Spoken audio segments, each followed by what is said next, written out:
magroupe atandukanye hama uko muri magroupe niko talent yagenda iseruka ujamana cyane ujamana jua bicaye bagutyo rero bizaho abagusohora izo ndirimbo nivyari vyoroshe harimo ibiye bigoye nibuka umuntu bica bigutwenza kuko kano ka party baza ko abantu bakiye kukamenya mu kwiyebura umuntu arondera ari hose nakuze ndumwana atagica umuntu nibuka ko ngira umwana muto muri gardienne nigeze kwiba amafaranga 10 difra amafaranga 10 yaraniye kujya nashize muri couverture amarameza abiri kugeza umunsi bayafashe barabwo naje kwizera gute narapinga abaporoti abantu bose abaporoti nabona ko arababeshi ubona ko arabayiskro jeje Imana nahura abantu bantuka nanje naratutse abaporoti bihagije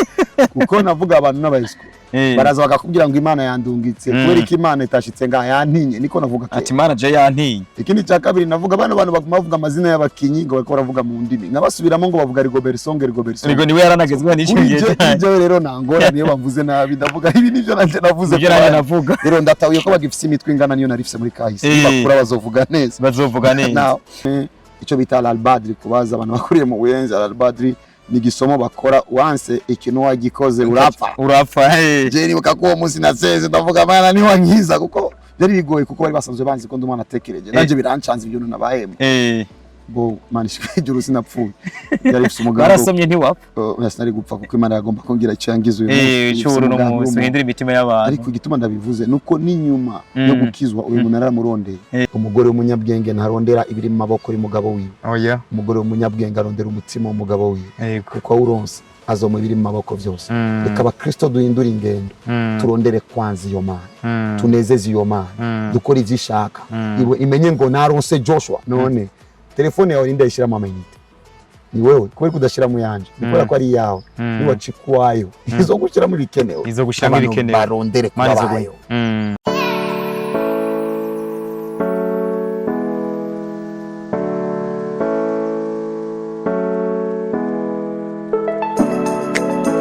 ibihe byiza cyane kuri mukunzi wa Utamu Podcast udukurikirana uri mu Burundi canke se uri mu makungu tugushimire cyane ko ukurikirana ibiganiro byacu ni episode kuri episode tugenda twakira abatumire batandukanye babasangiza ivyiyumviro bitandukanye mu bice byacu twateguye harimo ikiganiro igice twateguye cyitwa ingazi y'ubuzima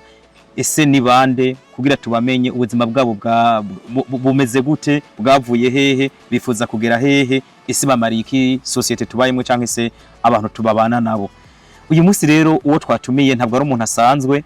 ni umuvuga butumwa ni umwana w'Imana ni umuntu akora ibikorwa by'Imana kandi bigashimwa afasha beshi afasha imitima y'abantu beshi ndetse afise n'urusengero arongoye reka munyemerere ndamwakire kugira ngo tuze kumenya byinshi kuri we ashobora kuba ikitegerezo kuri beshi ashobora guhindura imitima y'abantu ashobora no guhindura ubuzima bw'abantu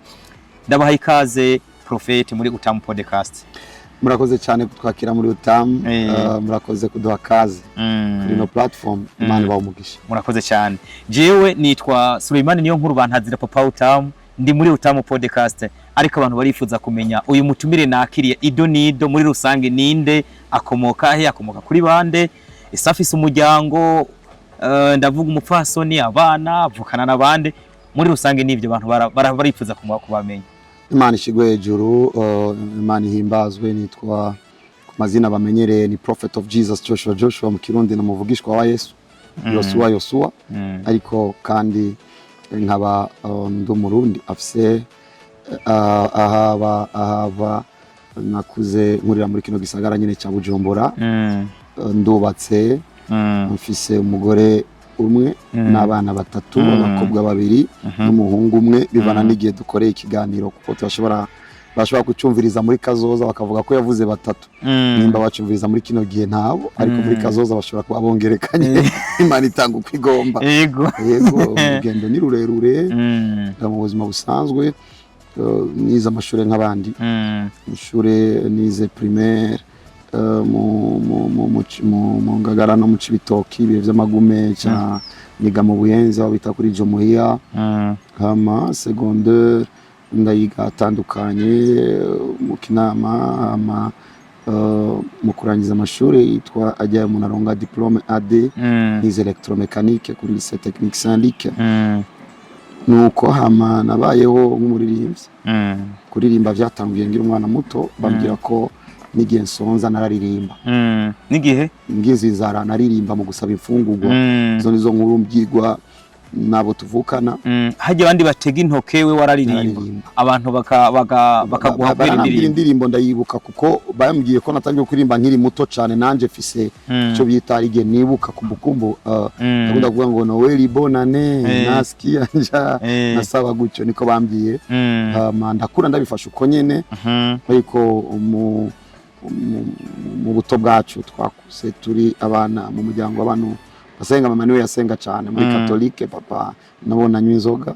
gusenga byari rimwe na rimwe avyibutse yabijamo kuri Noel ariko sinibuka imisi nabonye ajya kwishengero. Mama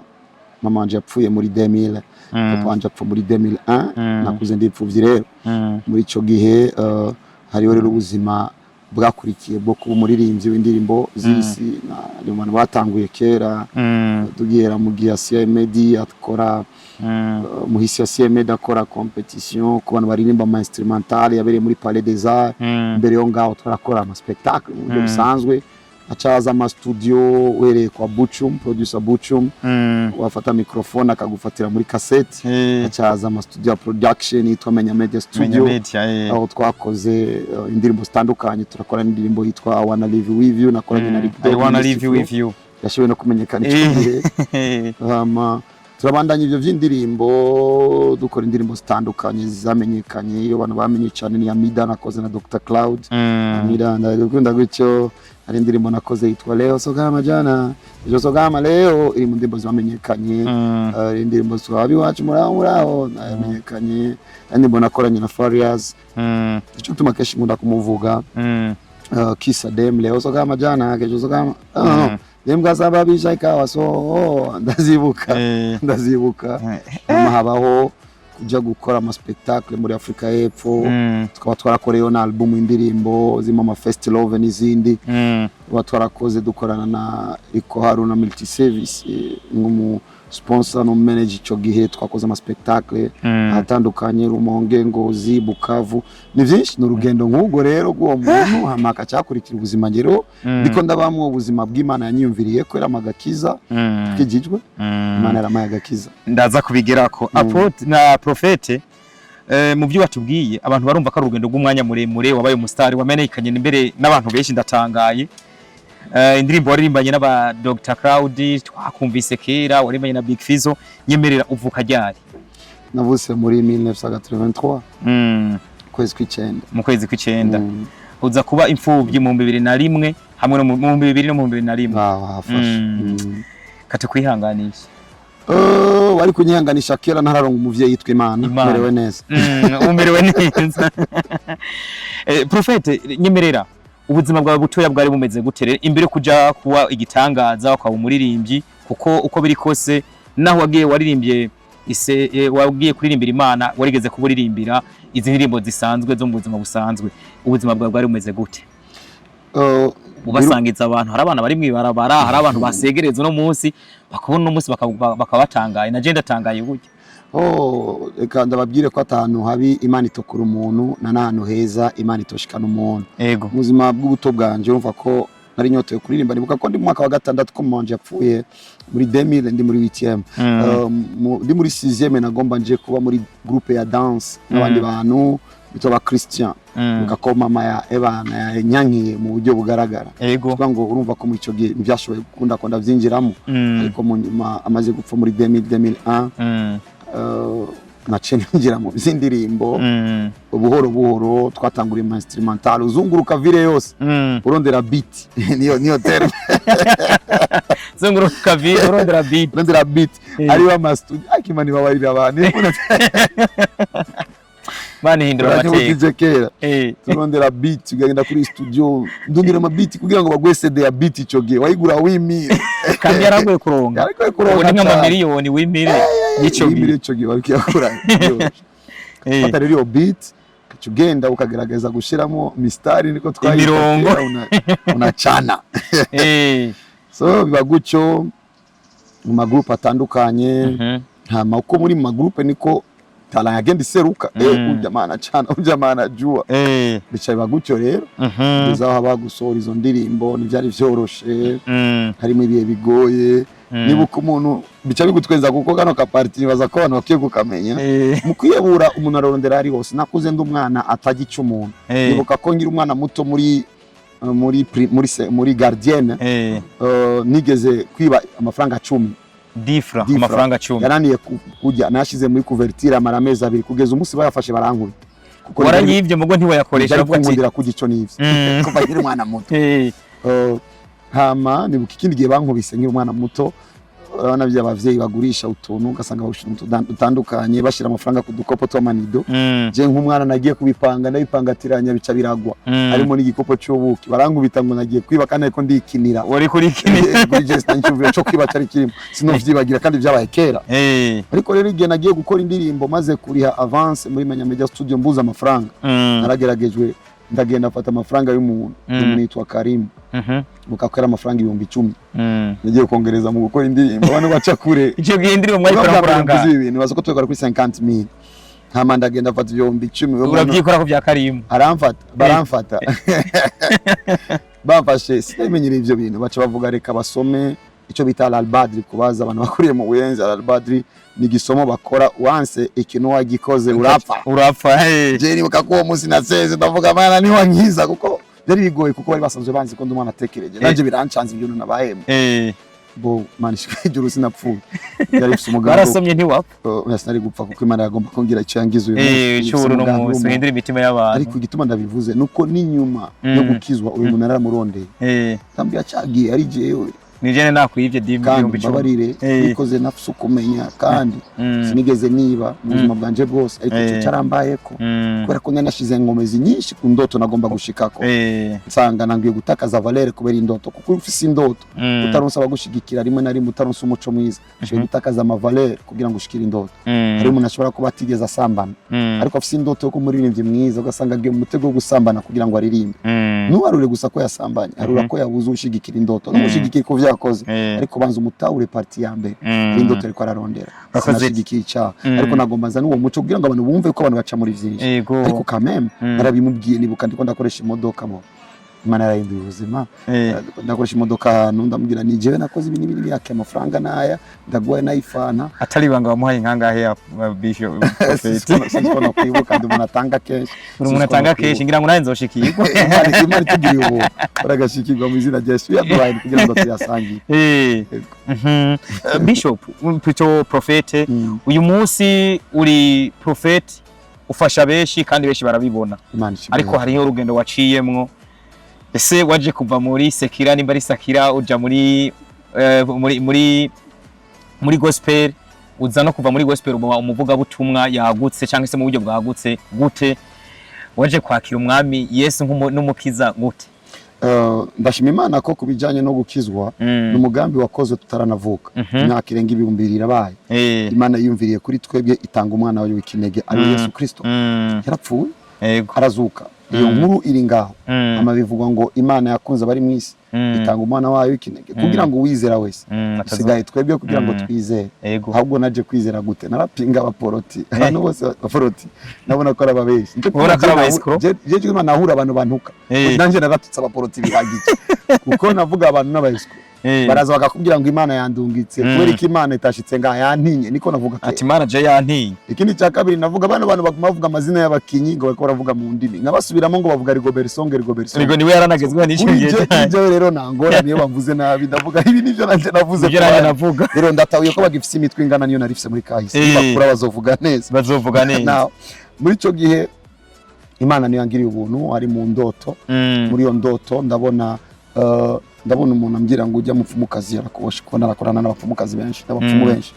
cyangwa ujya mupfumukazi yarakuboshe ndavuga n'ubundi none dukorana nabategeza kuvyunguka mu ndoto nyene ariko muri iyo ndoto nca mbona ndi kuri podium ndakubivuga kenshi kuri iyo podium mbona ari spectacle na show ariko mbona jewe ndi hagati imbeba zibiri nizo ziri ku ruhande aca haza umuco urazikurako cyane ngura kubwira abantu muri iyo ndoto iyi Imana ihinduye ubuzima bw'umuntu nta numwe musubiza hasi cyambona muri iyo ndoto ndiko ndakurikira inyuma y'umukozi Imana isanzwe nzi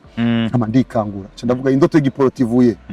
ndasohoka kuko ndi umuntu uvuye muri reaction y'indoto urumva kume ngo uburi mu itiro n'utari mu itiro ndasohoka nk'ugiye kuri toilette ngarutse shikira gufukama no kurira uko niko vyabaye fukamye ndarira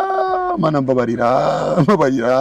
nakuriye muri Katolika nari umukorezi kuri Saint Augustin mu bwana bwanje byari byoroshe kumenya ko Yesu atabara abantu Yesu mbabarira Yesu uko nuko canda aza biba ngombwa ko rero ncangenda mu ishengero niho naba mu Kibenga icyo gihe nacenja mu ishengero rya Plein Evangile hari mu mwaka wa ryari mba ntabuciriye mu cyane 2012 no nakijijwe mu kwezi kw'icenda itariki 24 candagenda rero ku ishengero rya Plein Evangile nibuka ko nabonye umuntu ari ndani ndavuga mana ibi rapporti sino bishobora ncandarengana ariko ndibuka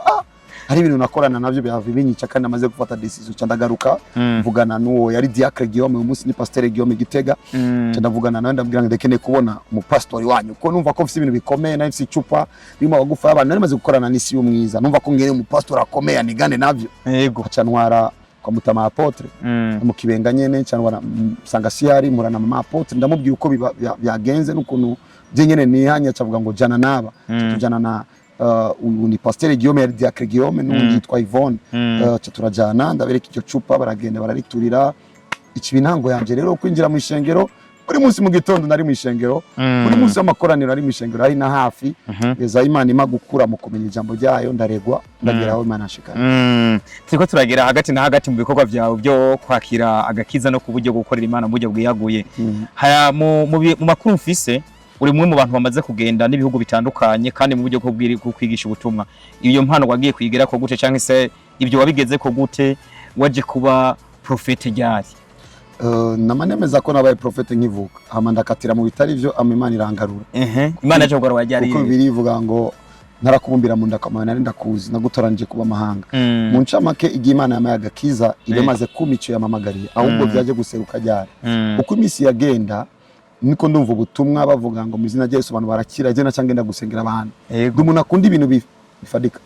iyo umbwiye ngo abantu barakira ndagenda kubasengera ndawe ko bakira nangura kubona biriko biraba wari ufise amakenga oya namakenga ndashira mu ngiro ivyo mbwiwe sindi banyeshure barindira ni banyeshure bashira mu ngiro nyiri umwana muto mu mwaka w'8 nakoze antenne naco novuga ko cyo dufata umwanya ariko umuntu agerageza ibintu byose bishoboka reka tukabike tuzogaruka ko ingene wakoze antenne ico gihe rero kandi nabonye n'amateleviziyo hanze mu gukora iyo antenne mu ncamake rero usiga ngo umuntu akunda gupratika bavuze ko abantu bakira mu izina rya Yesu ugenda arondera abagwayi muri uko rero nangura kubona ibiriko biraba hama ku misi yagenda niko naganirizwa n'Imana kuko umuntu abica Imana yamubwiye ndabyigwa n'Imana akamumagara ko umuvugishwa n'amahanga biciye mu mayereko biciye mu ndoto biciye no mu bandi bakozi b'Imana ndabimenya cyamenye uko nifata kuko umaze kumenya kuri deputy wifata nka deputy umaze kumenya kuri ministre wifata nka ministre cyabagenda rero ngaraba abandi bavugishwa babayeho gute ndabimenye nangura kuba ubwo buzima nk'ubwa Elia ubuzima nk'ubwa Elisa ibyo Yesu ashaka ko amamandanya serura Imana kwisi byari byoroshe ko witandukanye na babandi mwagendana ndavuga babandi mwari ya munde wari urimwo y'abaririmbyi y'aba producer y'aba DJ byari byoroshe kutandukana nabo mu gihe wari umaze kuja mu murongo ese ntwari ufise ubwo bati gutakaza bano bantu n'ikibazo kuri jewe na mwanya mwinshi wo kwibaza gutakaza abantu uko ndasanzwe n'abakunda n'ubu ahubwo uwo nari nakiriye urabizi yuko n'umusore yagendanye n'abakobwa benshi ahuye n'uwakunda baca bagirana mariage yego acengira mariage na Yesu byari byoroshe byari byoroshe baba dushishira ku ruhande ukavuga ati tuzomenyana kwa kundi nyene hama usomye muri Bible ni vyiza gukomera kugira ngo ukomeze abandi nacengira umwanya mwinshi cyane wo kwiga no gukomera ubu rero turavuga ubu rero namahoro duhuye mzee yuko aye prophet sawa yo nabiko naendelea je na kazi Mungu akusaidia kulinde na siku moja akoko tuganira nawe akishura amin none reka kuvuga amina babona ibiba reka simvuga Imana igumba uvuge ngo ariko arivugisha barabona kuri Facebook barabona ku ma internet barabona ivy'Imana inkoresha biragoye kutavuga amen iyo mvuze umuheza biba bigoye cyane ni Prophet Joshua rero turi kumwe muri Utamu Podcast ariko aratuyagira ku buzima bwiwe ariko tugenda gushika ku gice aho yagezeho arongora ishengero ahagezeho agirisha ishengero giwe uyu munsi atanga ubushimwe hirya no hino mu bikorwa nabyo tuza kugera ko hari n'ivyimirije kuba igenekerezo ry'indwi ukwezi k'indwi 2025 waje kuba umurongozi w'ishengero ryari Prophet biraryoshe no kuritangutse igihe Imana yampamagaye itangiye kunjana mu bikorane kuko icambere natangiye gukora byari bikorane yego bikorane ku mashure niho natanguriye abanyeshure baca batangura kubwira abapastori babo mu bikorane by'abajene ari umujene akigijwe canangura kumenya abapastori yego batangiye kumenya abapastori batangura kuntumira mu bikorane byo ku matere mu Rumonge n'ahandi ruguru hakizwa abantu benshi yego iyo movement iri kwiraba je navuga ngo reka abantu bakizo bagende mu yandi mashengero na mpamvu yo kongereza iyindi hariyo n'izindi sinari mu bantu bakoba no kumva ivyo bintu kuko nanizo ko ari responsabilité isa nitoroshe hama Imana mu mana bwayo imbwira jewe kora iki gikorwa abantu bako barakirizwa mu barabara bakusanye ahantu hamwe kugira ngo bigishe ico nakubwiye acaba rero gutangura ibikorwa ahambere habaye gutangura ministere muri ville nyuma ex-Caritas twari bake mu gihe kigufi tuba benshi batubwira ngo turiko turarenza induru ndukomye amashi gusa yarumvikana kenshi ko turi hafi ya Berbe birumvikana cyo turimuka nicari ikintu coroshe kuba uri muri ville banova mu Kanyosha bava hari abiroroshe cyo twimukira mu Kigobe haba natubereye hatuca tugena mu Ngagara muri quartier set ni naho rero achevuga tuve Imana yemeye ko tuva muri cha ministry bayishengero Imana shigwe hejuru kizanamo abakozi batandukanye ishengero ni ryayo systeme ziberayo Kristo ashigwe hejuru amen amen apotre gushinga ishengero bisaba uburyo sinibaza bisaba ko biri kose aho ex-Caritas ntwayijamwo ku buntu uburyo mwabukura he sinibaza ko bisaba uburyo cyane kuruta gusaba umuhamagaro kuko atari uko Bill Gates ariko afite ishengero nini bisaba guhamagara amiya guhamagara iratunze nibiza ko abantu bamenya ko Imana itabonwa ireme ibiboneka mukure miboneka ishoboye gukoresha ivyo ufise canke ivy'abandi bafise muri ex-Caritas nibuka ko nagurishije telefone nari mfise telefone niyo wagurishije maze kugurisha telefone dutanguye umunsi wa mbere dukoranye cyaba umuntu avuga ngo amafaranga twari ya 200,000 nije nzora ndayariya je nagurisha telefone nari mfise sivuga ngo nico nari mfise kuko ni Imana yabwiye Musa ofisi iki ofisi inkoni kubera kitamuhaye Musa iyayo akoresha iyo Musa afise nanje ico mba mfise ndagikoresha muri umwanya rero ufise ino telefone Imana ikambira atangura ikintu ngacamenya ko ino telefone nigurisha miliyoni 7 canke 10 je simera ku kintu camera ku cyo mfise nyene ariko rero ngizi ico mfise nawe ukaburi kumwe nanje ukavuga aratazi iyo telefone yogira ngo atangira ibikorwa ibintu birimo umutima w'Imana koko nanje ndagurishije iyi karamu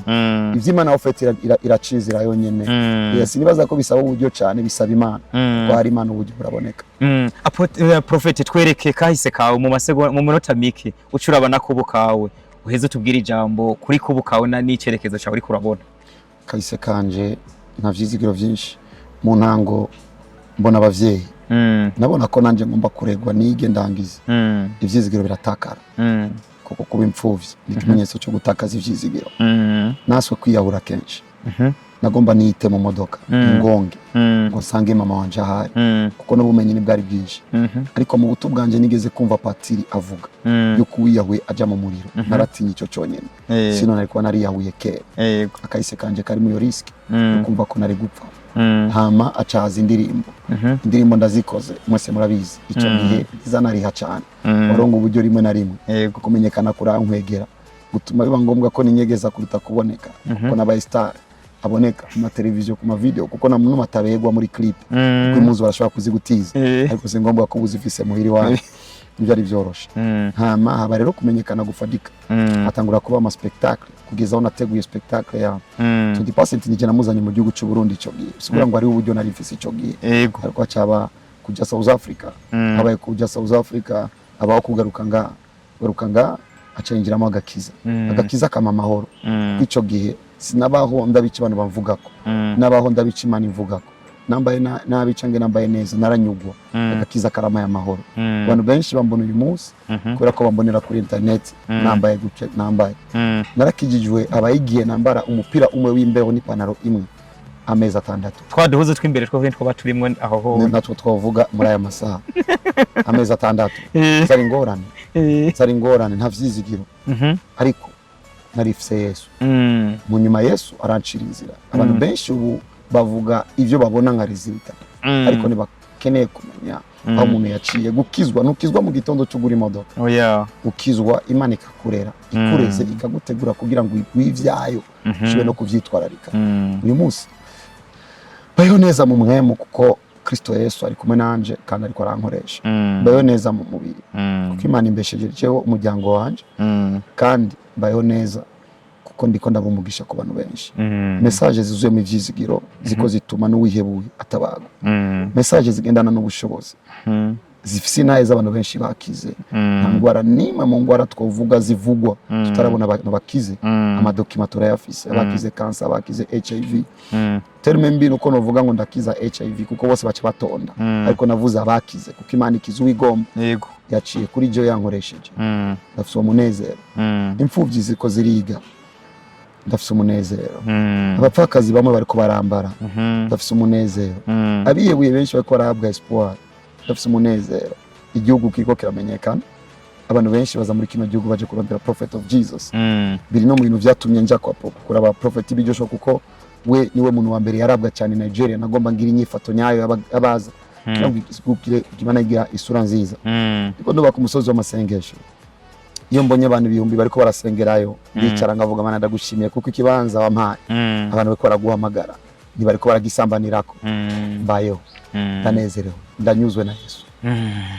Imana ishimwe cyane amen amen amen ubu ni Prophet Joshua Prophet of Jesus antuka wumvise ubuzima bwiwe umuntu ashobora kwibaza ko iyi sura turiho turabona ariyo ya mu 2022 na 2023 na 4 Imana nihabwa icyubahiro Prophet amen amen amen reka rero Prophet tugaruke uyu munsi uri kurategura gutanga ubushimwe warabikoze muri kahise kuva mu mwaka wa 2017 igenekerezo ry'indwi ukwezi kw'indwi mwatanze ubushimwe butandukanye ndetse no mwaka weze mwatanze ubushimwe aho mwanatanze ni imoto biva mu maboko yanyu biva mu kwitanga kwanyu ndetse n'abandi bagiye bashira mu kuboko bamaze kubona intambwe mwateye iki cyiyumviro mwakizanye gute uyu mwaka biteguwe gute urakoze cyane itariki indwi z'ukwezi kw'indwi ni itariki Imana yampaye yego igitigiri indwi mwese muravyumva ni igitigiri c'Imana igitigiri cyuzuye ni Imana yaruhukiye sindashumva neza indwi ni igitigiri c'Imana nitwo tucita muri Bible yego indwi ni igitigiri c'Imana hama itariki indwi z'ukwezi kw'indwi umuntu w'imwemu na itariki nziza yari gutora mu kiretsiyo ariko nariko ndasenga ahantu Imana ikimbwira les 7 za buri mwaka uzokora igikorane kugeza iyo tariki izoba ari umunsi wanje mu gihugu no kwisi aho nzo kwirekana mu rugezo ruteye ubwoba hama turatangura rero les 7 2017 byabereye Igitega harabaye ibiteye ubwoba ababizi barabizi no habaye umukobwa nabwiye ni wewe waragize amasezerano igihe kanaka cyo kumana bwa Nigeria nabwiye wagiye Nigeria ugira amasezerano mabi ikuzimu waranyoye amaraso arayadawa byabaye Igitega abantu barabibonye byari clear abantu benshi barakira ikibintango inyemeza ya tariki Imana yavuze ikoreramo ibirenze ivyo nigeze kubona ico gira nisanzwe ngora ibikorane ariko ivyo nabonye les 7 byari biteye ubwoba cyo turabandanya rero programme ya les 7 kitangura kubera ngayi Bujumbura igihe twatanguye ishenge les 7 ya 2018 yabereye muri ville kuko twakora muri Eucalyptus les 7 2019 ibera mu ishengero mu Ngagara quartier 7 2020 Ngagara 2021 ibera muri zone diplomatique 2022 niho twatangiye gutanga ubushimwe watwaye agashimwe yari Eden Bank cyo twarikoze kubera iki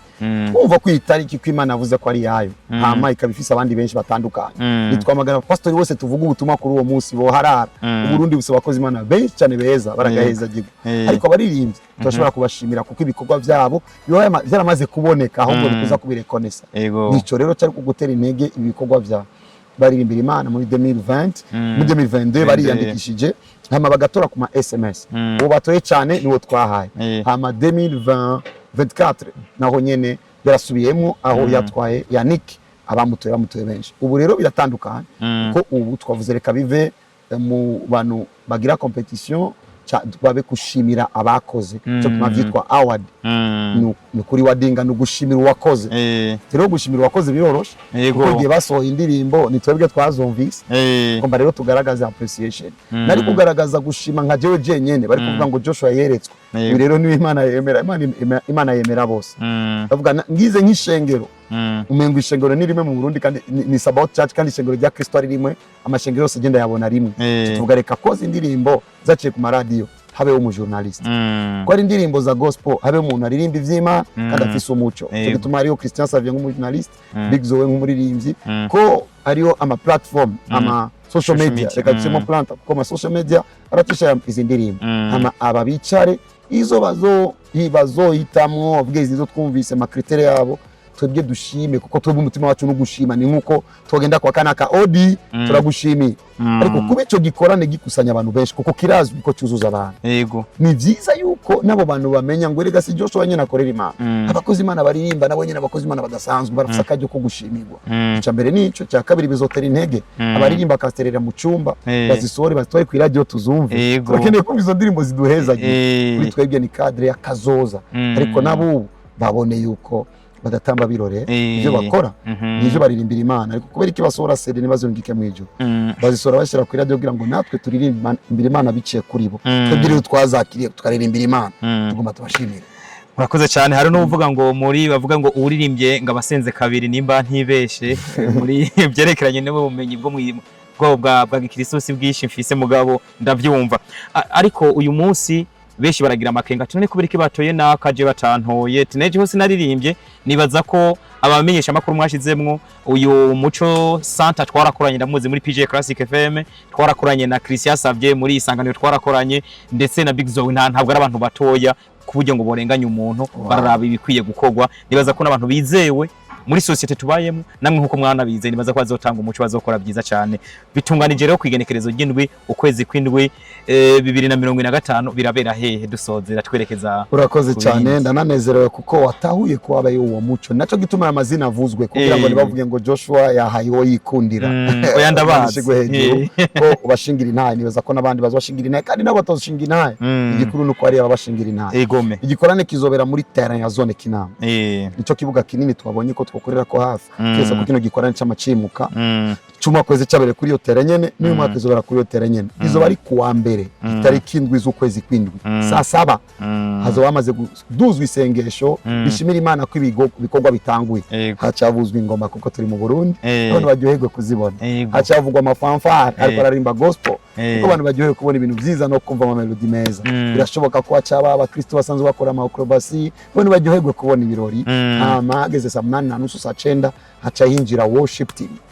bahimbaza Imana turirimbira Imana abantu binjire mu bwiza bw'Imana vya mbere kugira ngo abantu bikusanye babiricara ku ntebe hamaca bakurimbira Imana no guhimbaza Imana mba ndi mu mwiherero ninjiramo itariki 30 mu ijoro z'ukwa gatandatu usohoka itariki indwi nsohotse mu mwiherero nshikira kuri podium zo banje rero kugira ngo nigishe ijambo ry'Imana mvuge n'ivy'Imana izo bambwiye muri uwo mwiherero abantu barabizi abantu barakira prophecy mvuga ibiba mu bihugu mvuga byinshi muri cyo gikorane havugwa byinshi ofete hama ijambo ndemeza ko ijambo ritegezwa kuja mu gikorwa abantu bazokira batabagura bohoke kuko ni ijambo rishoboye gukora nanje ndiko ndavuga ijambo ry'iyo Mana nzi ko ishoboye gukora hama tugeze saa 8:30 nzocamva kuri podium tufata iminota ingahe dukomera Imana mashe kubwo abaririmbyi abakiriho ababayeho tugira umwanya nk'ishengero ryuzuye ngaho dushimira Imana kubw'ibikorwa by'indirimbo zadufashije kuba mugeza bw'Imana benezo batarinze kutwishyuza na kimwe amace twicara rero amajiri ikigenda ivuge uyu niwe twabonye ko mu bagabo cyangwa mu bahungu twashimiye bace bamuha trofe na envelope yiwe uyu nawe niwe twabonye ko mu bakobwa n'abigeme trofe na envelope yiwe uyu niwe twabonye mu magroupe trofe na envelope yiwe uyu niwe twabonye mu ba worshiper trofe na envelope yiwe uyu niwe twabonye mu Barundi baririmba gospel bari mu mahanga kubera iki twabashizemo tugomba ko badasohora indirimbo bazigumiza yari twe tugomba guhimbaza bamenye ko bafite n'abandi bakeneye guhimbaza bice mu ndirimbo zabo hama uyu niwe mukinyi babonye wakinye sinema yuko yoshimigwa muri uyu mwaka ukurikira azoshimigwa abandi hama bahejeje turyoherwe dushimira Imana dutaye cyangwa tujya hano dusangire nabo baririmbyi n'abandi bawe mu birori himbaza Imana tunezerewe ku bwiza bw'Imana ibyo bintu byose abantu bazobira bakubuntu none nta na kimwe bazoriha binjira ku buntu ni vya Kristo cyambere tukeneye n'igikorane dukeneye ko abantu bakizwa cya kabiri ni gicapo barinzi bari ngaho bazobona iyo nyota y'agakiza bamenye ngo naho turirimba reka tugende tubwira abantu ubutumwa bwiza kuko niyo nyota ngomba gusuka mu bantu nabo nyine bakaba bafite platform nini aho bazoba bari baryoherwe no kubona abantu bakizwa cyo kudusunika muri Christianity mutangura mwikora kutwanyu mwikora kuri kubabegereye cyane ariko ubu byangombwa ko hari n'abandi bashobora kuba supportinga cyangwa se kuba hafi Prophet nakaye kamotera nk'abantu bakwegereye cyangwa se batanakwegereye bagukurikirana kuri Utamu Podcast bagukurikirana kuri za social media zitandukanye harimo n'izanyu urababwira akahe kamubwira ngo bashobore gusupporting ico gikorwa ko numva ari igikorwa cagutse kandi cy'akamaro muri rusange. Ndanezerewe kandi ko bukibonye cy'akamaro ababona ko ari cy'akamaro batwegere dukore. Ico gituma igihe cyose bambaza ngo bazotwara iki ndavuga muririmvyi twimvire ko adotwara ayari munsi y'umuriyoni. Nico twavuze ko twimvira ko adotwara ari munsi yayo. Nico twimvira kandi nico twipfuza. Kubera tuvuga gutyo ni kubera ko uyu mwanya nyene ho turuka umuntu akavuga Joshua ndaryohewe n'ivyo bikorwa ndumva nanje ndi umukristo numva ko ico kintu kumaze kucorganiza nanje ngomba shire mu buryo bwanje muri ico genzo cyandabushira he cyabongereza abaririmbyi yego ariko bataje niko birakoreka Imana izokimenya ukuntu ikirinzira no muri kazoza kuko je indoto yanje ndayivuze kandi izoba nimba umwaka uheze Yannick yatwaye moto indoto yanje no kubona umwaka uraheze habaye umuririmbyi yashimiwe atahanye imodoka akavuga nararimbiye Imana abantu barahimbaje ariko iyo Imana yamezaga imodoka biciye mu vyuzuye it's my dream muri ico gihe abantu baje gushigikira vyo bavyiza badashigikiye bizoshika tukabikora kuko muvise ko twavuye mu bupfubyi tudafite icyo gufungura icyo dufungura yaduhaye ibyo gufungura izo duha nicyo gushimira ku bandi mu ncamake nico turatumiye abantu rero bakurikirana Utamu bakurikirana aho twe duca Prophet of Jesus Joshua kuri Facebook no kuri YouTube bazi baturondere turaboneka ari bavuga ngo two kubona gute ndumuna arongura ishengero no bura gute cyese umuntu atagomba kumbona ndigisha kwa kabiri ndigisha kwa Mungu ndigisha rya Bibiliya kuwa mbere ndaboneka maze dukore. Arakoze cyane ni Prophet Joshua ariko aratuha byinshi ndetse n'ibikorwa byiwe bimirije kujamwo. Numvise ngize inyota yo kuba umuririmbyi nuko bitaca bikunda guce nja muri ice ndonka nanje agashimwe muno mwaka ariko nibaza ko no mu mwaka uza muje ushira agashimwe kabakora ibindi bikorwa niko navyumvise numvise ko mwagiye muhindura mu kategori atandukanye kuko umuriyoni burya umuriyoni ushobora guhindura ubuzima bwa beshe ahubwo abavyitabira cyangwa se bazogira amahirwe yo kuba barimwo nibashimira Imana babe beshi ahubwo babandanye bakore bagura ibikorwa ahubwo badusengere bavuge Imana ko habonetse umuntu washize ku mutima w'ibikorwa nk'ibi muhezagire ejo bikunde kuko nubwo buryo nibutogwa nababwiye uko kugira ngo tugure ijya mu turi mwaka uheze turagurishije imodoka tugendera mu twebwe kubera abandi nibamenya ubu yuko hariyo n'amatongo turagurisha twumwa muri ko muragurisha kugira ngo umuntu umashikirwe kuko umunezero kuri jewe sinibaza ko ari gihe nanezerewe nigeze vyakuze ko nezeza uwandi mu wundi muzina ryo Yesu nanje zo nezezwa n'abandi birivuga ngo ivyo ushaka ko abandi bakugirira bibe ari byo nawe ugira iki ubagirira ejo nanje zo bikorerwa ko ndiko ndabikorera abandi bazobitahure ko ari formule biblique ariko kandi nkuko wabivuze byashoboka ko ari umurongozi w'ishengero hari umuntu avuga ngo dadi ibintu no bikora je nyenere kanze ndakurikirana ku isi yose avuga ngo reka nanje ngende shigikira no Prophet bikore nk'ubu boza ubagize neza ariko wavyumvise kuko igikuru n'umutima uri nyuma wo kubikora kandi turabizi nuko bivuze ngo ukiyumva unyotewe kuririmba ibaze ukivuze gutyo ari abantu bahora baririmba indimo barazitaye bacavuga reka nanje nkore nabonye ko indimo duhimbaza Imana zifasha benshi kandi hari ikibanza cyo kuba rekoni fata umwana wa Sunday school acavuga gute nanje zo twari vyuzuye award iyo muntu maze kumufatira mu gakiza kuko bazomubwira ivyuzuye award tegeza kuririmbira Imana numva ko umwana ameje kumubwira ubutumwa bwiza bw'imyaka yose objectif yanje nini nuko abantu bakizwa bamenye ubukuru bwa Yesu bayoboke Yesu nuko abantu bakizwa bakamenya ubukuru bwa Yesu bakamenya Yesu muri rusange ni Prophet Joshua tugira ku musozo abantu hari ahantu hoje numvirije radio numva umuntu avuze ati abantu batangiye gutakaza icizere batakariza icizere Imana ati kubera umuntu arasenga ati mugaba agapfa umukene umuntu arasenga akabura umuntu arasenga iterambere rikabura uyu munsi nk'umuprofete nk'umuntu ufise aho Imana yagukuye aho ikugejeje aho ubona ufise icizere kuzogera n'ubuhe butumwa buha muri rusange mwene uwo muntu yiyumvira nkuko canke no wundi ataranavyiyumvira mugabo ashobora kuzona byumvira kubera wa mugwanizi mubi shatani ariko n'ubuhe butumwa boba gikomeye kuko abantu ari gihe bibaza ko basenza Imana kandi batasenza Imana kuko nimba Imana ari yindi nyene ni gute wosengereka ko kwishora bivuga ngo Yesu Kristo ko yararejo niko ameze nuko azokwamara uragiye mu ishengero par exemple hajya kwa Joshua ari aba boss reka ngene sengere bazomeza gere aje gusenga Imana cyangwa aje gusenga abantu umuntu ejo atishuwe yibuka ivyo yibwiye ari cyambe icya kabiri gusenga kumatanye no kwizera umuntu arasenza Imana atizera kwitanga iyo Mana ikiguhezagira wowe cyangwa amezagiye jewe ubonye nasenga kacavuga ujya n'umunyakuzimu iyo yizera shetani no yagiye gusenga Imana kuko yamenye ko Imana yari idashoboye gutanga kubera ko atakubonanye umuhezagira avuga ngo Imana yamugiriye neza barabo kwizera nico cyonyine nukuri ndemeza Yesu aracari wa wundi nimba yaragiriye neza abandi agirira neza bose ariko rondera kwanza Imana kuruta ivy'Imana. Umugore w'umunyabwenge ntarondera ibiri mu maboko y'umugabo wiwe. Umugore w'umunyabwenge arondera umutima w'umugabo wiwe kuko uronse azoma ibiri mu maboko byose. Reka abakristo duhindura ingendo turondere kwanza iyo Mana, tunezeze iyo Mana, dukora ivyishaka. Imenye ngo naronse Joshua none telefone yawe ndayishiramo amayinite ni wewe kubera kudashira mu yanje nikora ko ari yawe ni wacikwayo izo gushira muri bikenewe barondere kubayo. Abantu ni barondere kuba abayo, ni barondere kuba ab'Imana, bareke kurondera abanaka canke se ivy'Imana, barondere Imana. Ba mugandi dushobora kuba dusaba nabi, bashobora kuba basaba nabi, bashobora kuba banasenga kutariko, ubwo nibaza ko ari umwanya wo gutangura. Akandi kantu gatwenze iyo umuntu avuze ngo kuva aho nsenge naco ndabona ni byaranse kabisa. Oya ni vyanse nimba jari gukunda ejo akabivamo uyu munsi ninde yamubwiye ko vyanse? Kukwizera ari ukwemera gose udakekeranya kandi bitabonwa nivyo bikwemeza ko bihari. Bisigura ngo utabibona utegezwa kwiyemeza ko bihari. Uvuyemo bisigura ngo nturi wizera kuko wizera nabivamo kubera ko atabibonye kuko kutabibona bimwemeza ko biriho. Uwo muntu afise ingorane yo kwizera. Iyo uvuze rero ngo kuvona sengeye na Cirampa arakubwiye ngo je sinizera kuko kwizera kurakwemeza ko biriho ntavyo utabibona kugira ngo bize guseruka. Byose avuga ngo nimagira ico musaba mwizere ko mwagihawe namwe muzokibona. Etape mwagihawe no kwizera ndafise. Ubu nyene vuze ngo Mana imindege cyanda kubwira ndafise indege tuba iri he rindira uzoyibona kuko wizera aremezanya n'ivyo yejeje gusaba niko kwizera. Ingorane ni formule yo kwizera itariyo. Ya turi kumwe rero na Prophet tunasozera kumbure dusaba na nuko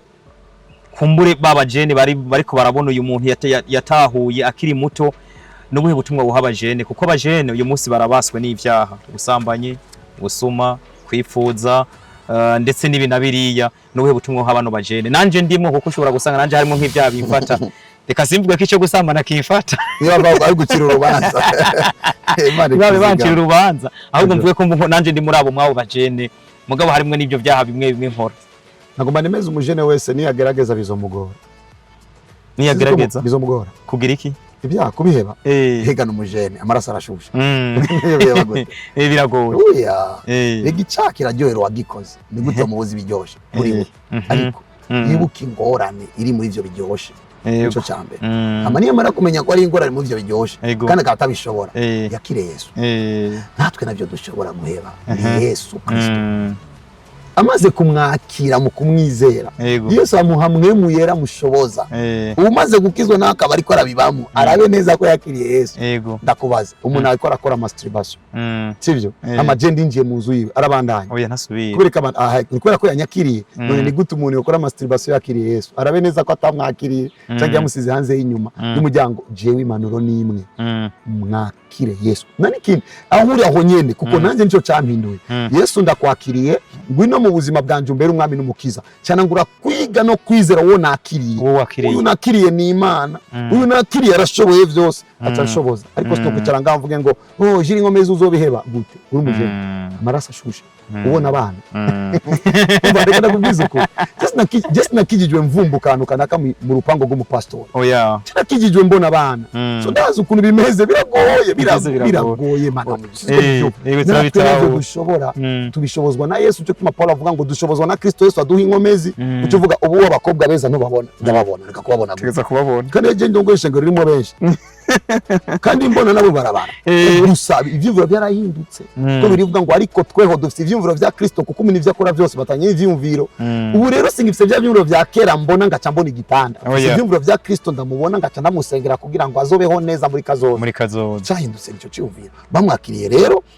Corinthiens 2:16 bacagira ivyumviro vya Kristo nibagira ivyumviro vya Kristo bazorondera aho vyaciye babibure kuko igituma babikora ni ivyumviro ivyo biro bishushe rero bizobereka abana. Arakoze cyane Prophet ni na kuri ico gice cyangwa se kwa kwizo mpano rutanze tugiye kurangirizaho ikiganiro kuko umwanya niwo mugwanizi niwo mwasi burya akomeye umwanya ni ikintu gikomeye cyane ni kibi twokabaye twicarana nawe umwanya muremure kugira ngo ukomeze utange ubwo butumwa ku bantu ko weri kosa arabajene binyegeje mu mazu n'umwanya bariko barakora amakosa ariko kino kiganiro niba mara kucumva bakumva ati ibyo bintu biko urakora sivyo hari abajeni bariko baripfuza kugira ibi nibi kwiba canke se n'abandi bantu bakuze bashobora guhinduka kubera ivyo biganiro vyawe. Sidaguciremo arakanu ndiko ndumva ndiko ndakumva umujene wese ariko aranyumva egome agabanye desordre naza bacika desordre ukujagarara canke se ukutagira umurongo akorerako nimba Imana isaba kuba abavyeyi babavyeyi agendere muco bita ordre azoba ordre muri kazoza abantu benshi nibazi ko desordre baba mu uyu munsi niyo resultat yejo tubona papa desordre ama desordre kuko baba desordre kuva bakiri bato. Reka ndagushimire cyane Prophete, nizera ko ubutumwa utanze buza kugira akamaro atari ko babumvirije gusa ahubwo kubumvirije bakaja no gushira mu ngiro niho byo babifise akamaro gusumba. Ariko nizera ko atari ubwanyu mutanze n'ikindi gihe nitwagukenera kutanga ibiyago nk'ibi bishobora gutuma umuntu ahinduka mu buzima busanzwe ndetse no mu myemerere tuzokuronka bitazobikibazo. Namanishura gutya buri munsi bisavye kuguruka nzoguruka kugira ngo shike bisavye kwiruka nzokwiruka kubera iki jewe Imana yamaye ivyumviro nivyo nubwira abantu batabagwa ariko mwebwe bamenyesha makuru mwebwe muri ko murakora ibi bikorwa murashobora gutuma ibi bishikira benshi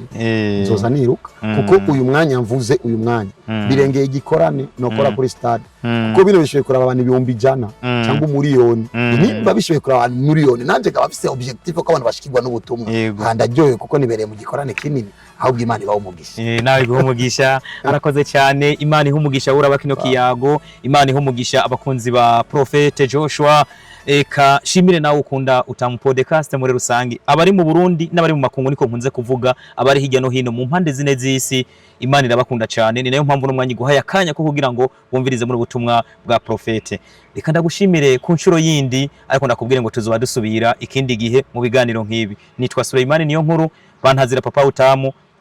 Ciao ciao, hasta la vista.